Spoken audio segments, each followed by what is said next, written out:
Hi, thank you for joining us on this episode of Sports Bets for Free. My name is Scott Jenkins, your host. Just a local sports bettor here in Phoenix, Arizona, and hopefully today with our bets and your bets, it's going to be another profitable day for you. We're going to go to Wednesday, May 23rd. NBA going on there. So we've got NBA playoffs. We've got the one game Eastern Conference Finals. I'm sorry, this is for Thursday, May 23rd. My apologies about that, first of all, on that one there. So Thursday, May 23rd, Eastern Conference Finals, Game 2. So let's talk about this one here. Game 1, obviously the Celtics, Jaylen Brown hits that three-pointer in the corner, tie it up, goes to OT. They pretty much dominated in OT. So what did we see? We saw a lot of turnovers by the Pacers, but they do play kind of helter-skelter a little bit, so those are going to happen.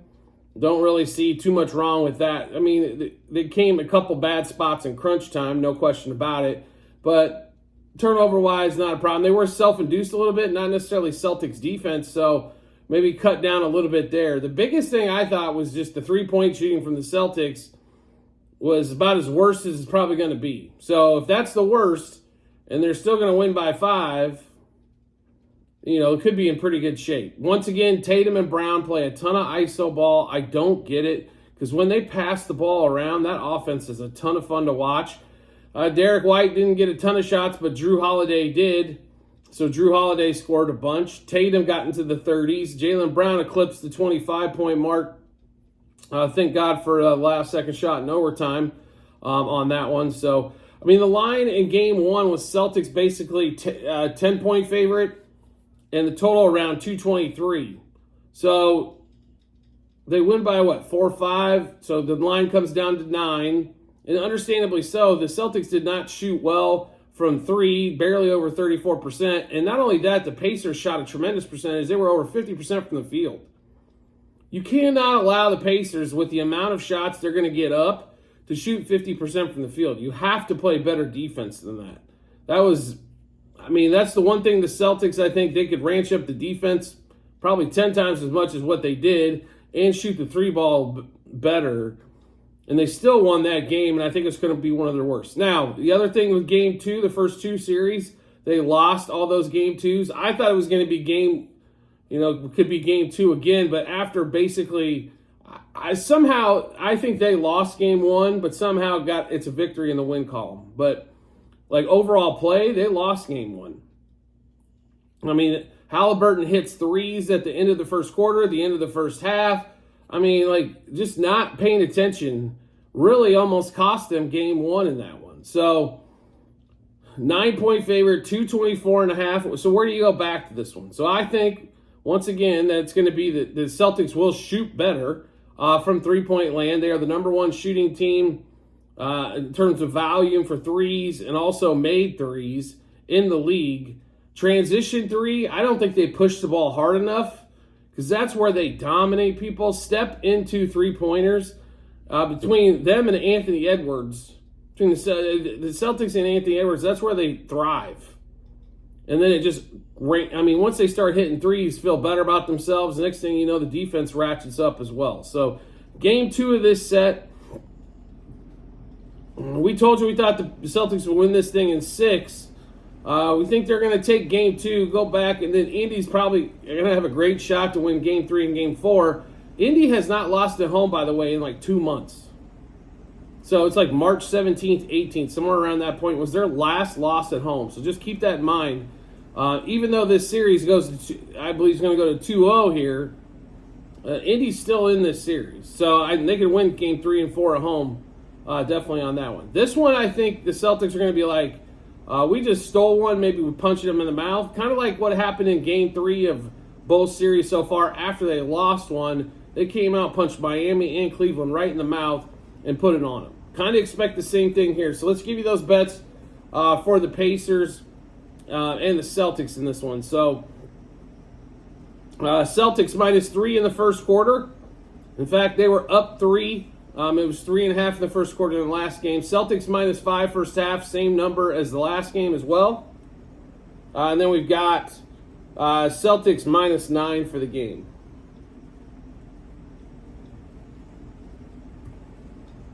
All right, then we're going back to Derek White. I just don't think he got enough shots. I think he's going to get more shots. They're going to pay more attention to Drew. They're going to pay more attention to Jalen and Jason Tatum. So Derek White should have all kinds of looks. He has just got to fire. So Derek White over 15.5 points. Peyton Pritchard over 8.5 points. He had 8 in his time in the first quarter, second quarter when he comes out and plays, and then did not really attempt a shot much after that. As Jason Tatum was, trying to do everything, take fall away jumpers and all this other stuff. It's like, Tatum, you don't need to do that in today's NBA. I promise you, keep throwing the ball around, it's going to find the open man. But we like Tatum over 8.5 points. Derek White, which we mentioned, over 15.5 points. Derek White for 3 threes, 4 threes, and 5 threes. Jason Tatum, under 2.5 threes. This one has cashed in 10 out of 11 playoff games. We're going back to it again. It's been an ATM machine for us. Like I said, it's 10-1 in his 11 playoff games so far this season. And he's still attempting 7 to 8 threes. He's just shooting a really shitty percentage. If he would go to the hole more often, I think it opens up not only for him, but everybody else offensively, the more times he goes to the rack. Drew Holiday, like I said, had a monster game 1, 2+ threes for him. Pascal Siakam, this one cashed for us in game 1, over 7.5 rebounds. I know there was a lot of people that liked the under just coming off that Knicks series. I mentioned a couple times, though, that Siakam was going against one of the best rebounding teams out there, offensively and defensively rebounding, especially offensive rebounding-wise. And he's a defensive rebounder for the most part. The Celtics are not that same offensive rebounding team, so he has a lot of defensive rebound opportunities. So we like him again over 7.5 rebounds. Miles Turner, over 1.5 blocks. That ticket also cashed in game 1. And Miles Turner over 1.5 turnovers. Turner's one of the best shot blockers in the league. Now, for a big man, he doesn't rebound, but that's because he takes a lot of chances at blocking shots. So we like him over 1.5 blocks and over 1.5 turnovers for Miles Turner. And then Jaylen Brown over 2.5 turnovers, because that's what Jaylen Brown and Tatum are notorious for, going to the hole, ball gets stripped, ball bounces off a knee, things of that nature. There was a lot of fouls called, I think, on these. Maybe we don't get as many whistles, and those are actually turnovers instead of fouls. So like like Brown over the 2.5 turnovers in that one. So let's give you those bets one more time. Celtics -3 in the first quarter, -5 in the first half, -9 for the game. Peyton Pritchard over 8.5 points. Sorry about that. Derek White over 15.5 points. 3+ threes, 4+ threes, 5+ threes. Jason Tatum under 2.5 threes. Like we mentioned, this thing's cashed 10 out of the 11 playoff games he's played in so far this season.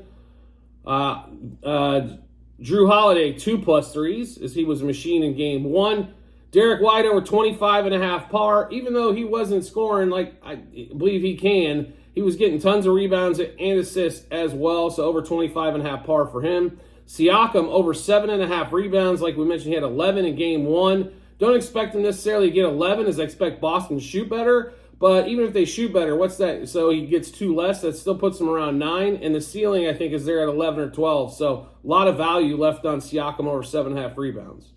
Miles Turner, shot blocking machine. So over 1.5 blocks and also 1.5 turnovers. And then Jaylen Brown over 2.5 turnovers. So if you want to see all these bets that we made, you can check out our betting ledger. It's really easy to do. It's our Google Sheets. You're going to find them in multiple spots. At the end of every YouTube episode that we do, there will be a link in the comment section.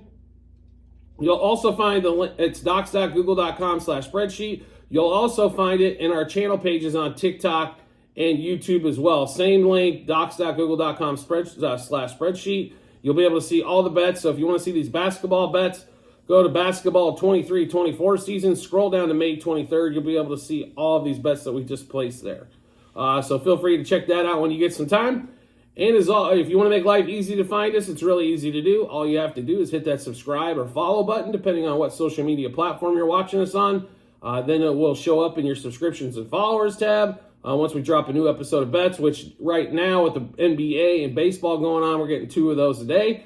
So make sure you do that. And if you want to make life even easier, Turn on those notifications for whatever social media platform you watch us on. You'll get a notification sent to your phone or device to let you know Sports Bets for Free has dropped a new episode of bets. Give you plenty of time to match those up with your bets and give you that ton of confidence you need heading to the betting app or betting window. We do appreciate everybody's support as always and look forward to seeing you on the next episode.